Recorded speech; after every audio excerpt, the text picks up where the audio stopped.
much of the appeal of cakes is the visual component. Tiered cakes have been traditionally used as wedding cakes, but they've become increasingly popular for all types of celebrations as decorative, edible centerpieces.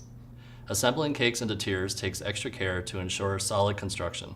Using a ruler and dowels really is absolutely necessary because without precision, the cake will not be uniform or level and will collapse. To cover our first tier, we are going to need about 4 pounds of fondant. So straight fondant, no gum paste here. So we're gonna knead it until it's the consistency of soft chewing gum. This will take a little time. To make this a little bit easier, I suggest that you break it into 2 or 3 pieces and then knead each one individually and then combine them and then knead it as a whole. Once it's been kneaded, this could take anywhere from 5 to 10 minutes. Then you can start to roll it out. Make sure you scrub your surface entirely before you start. And then using a dowel, so this is a fondant rolling pin.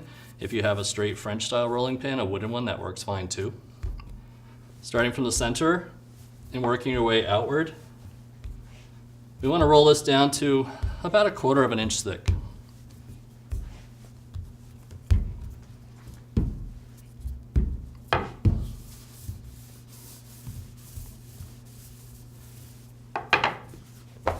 Check to make sure you're not sticking. We're almost there.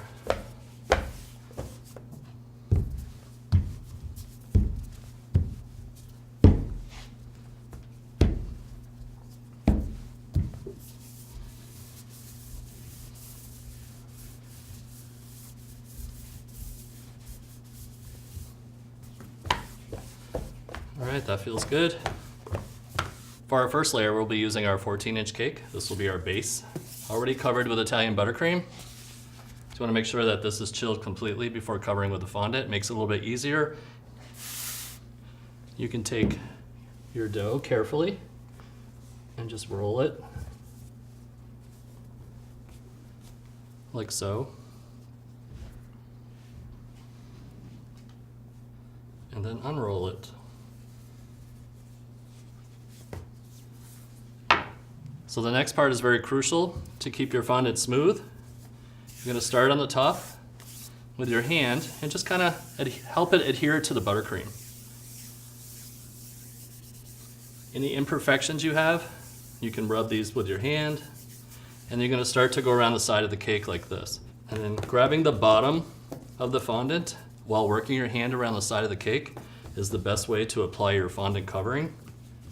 You don't want to do one side and then continue, because when you get to the back, you'll have all these extra pleats and excess fondant, and we don't want to see that.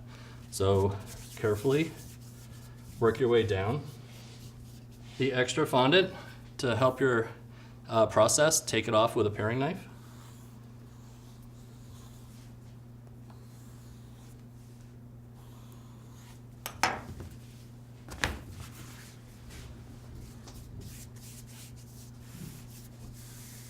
So now we have to trim the bottom. So there's a couple ways of doing this. I find this the easiest way.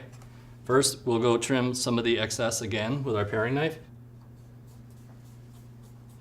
You don't want to cut under the cake or too close to the cake. Give yourself a little bit of space, like maybe 1/4 inch.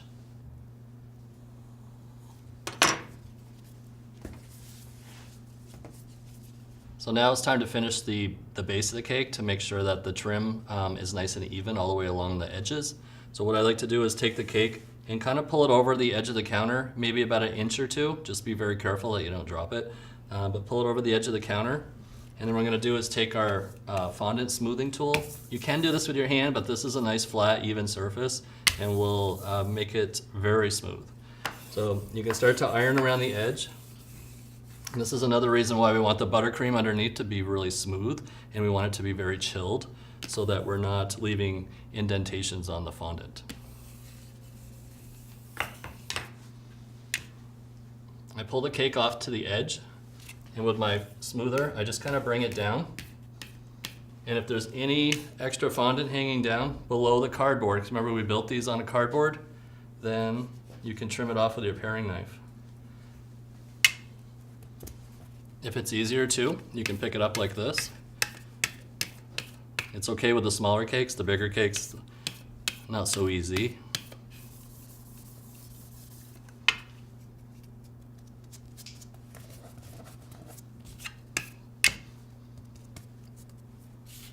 just place it on our presentation stand. In this case, we're using a marble slab. Center. Using your spatula makes it easy to set the cake. So at this point, we're going to repeat the same process with the remaining layers before we start the construction.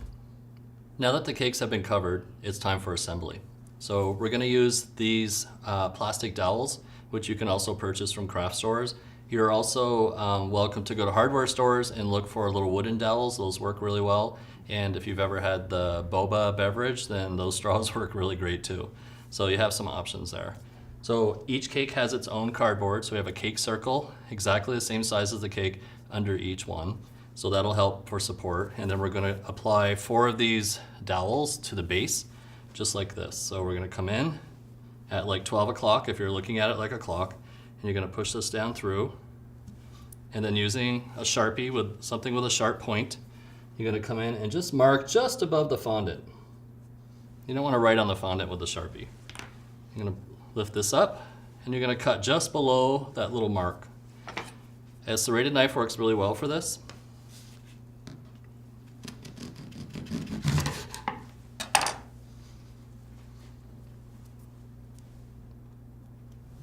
Place it right back in the hole, and then use the extra just to mount it or push it down through. And we're going to do this 4 times. If you're not sure about the placement and you want to make sure that your dowels are lined up nicely underneath the tier above, and you don't want to end up with your dowels out to the end and then having the tier set on top, so you want to make sure they're covered but that they're placed evenly. I would take, if your next layer say is an 8 or 10 inch cake layer, I would place the cardboard on top of the cake below, and then you can use that kind of as a guide. Okay, so now that we have the doweling done in the bottom of the cake, I'm going to add a little bit of buttercream just to give the next layer something to stick onto. So I have some of the Italian buttercream that we use to mask the cake or to fill the cake as well here. So we'll just put a little in the middle. And then using your offset spatula, and then just center.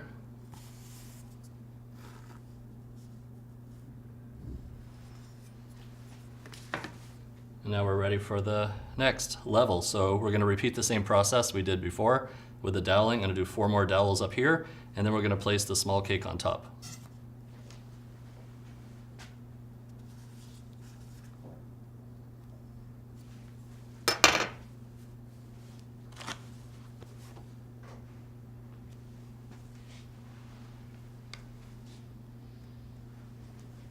Make sure the top is centered.